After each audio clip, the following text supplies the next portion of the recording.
Bethany's hope, passing the puck, and sculptured success. This is Behind the News. Good evening and welcome once again to Behind the News. I'm Bob Smith. Tonight, the story of a London family with 7 healthy children. Up until last August, when their 2.5-year-old Bethany was diagnosed with a rare hereditary disorder, one similar to the condition portrayed in the film Lorenzo's Oil, starring Susan Sarandon and Nick Nolte. The McIntyres, too, are fighting back. They're racing against the clock to raise funds for research. Jane Graham and cameraman Wayne Jennings have this touching story of Bethany's hope. Bethany McIntyre is a beautiful 2.5-year-old girl.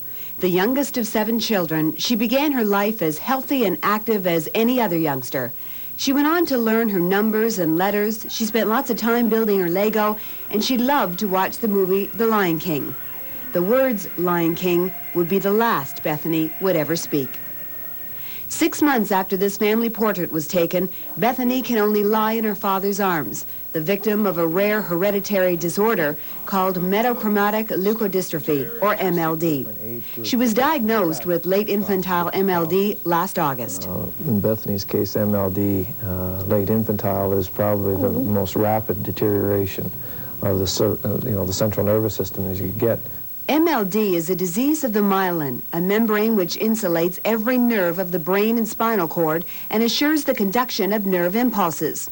In those who suffer from MLD, a missing enzyme causes the stripping away of the myelin. The child develops a walking disorder, speech abnormalities, and experiences a general halting of mental development. Eventually, they lose the ability to make voluntary movements, lose mental abilities, and are unable to speak. There is no known cure, and death for these children usually occurs within 3 to 6 years. Because the disease is hereditary, the fact Bethany was the only McIntyre child to get it is amazing.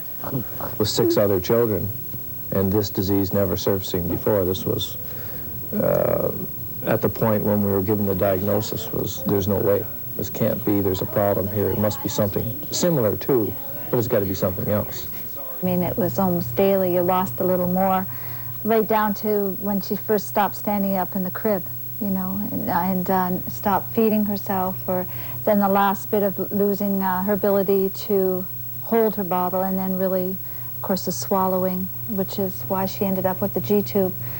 Her ability to sit is probably one of the hardest things to have lost. On the day we met Bethany, she was having a difficult time digesting the formula she was fed through a tube.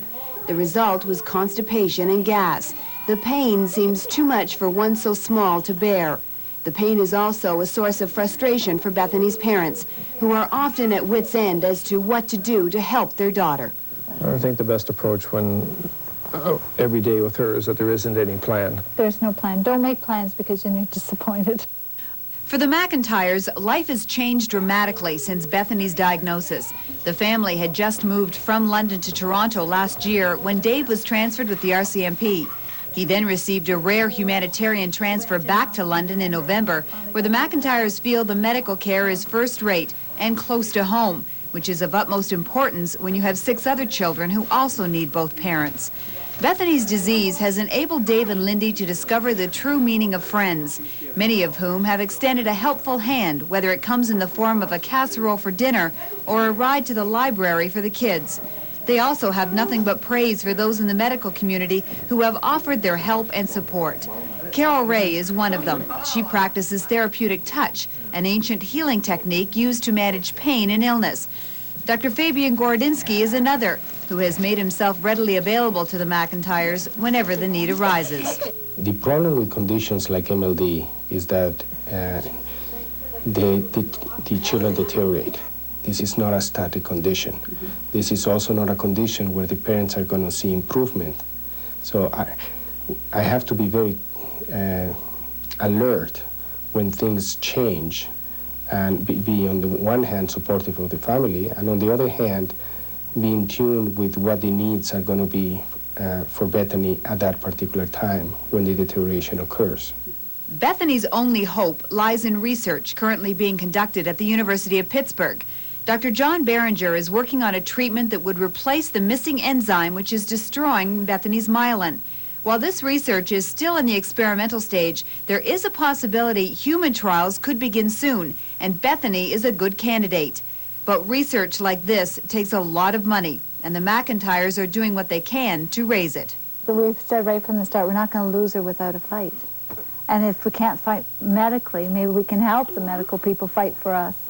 For the McIntyres, this fight is a race against the clock. You know, we're hoping that, you know, we can raise, like I say, a few $100,000 as quickly as we can and send it south to Dr. Behringer, and he can work his magic, work a miracle. Lindy and Dave McIntyre will travel to Pittsburgh to meet with Dr. Behringer later this month to discuss his research.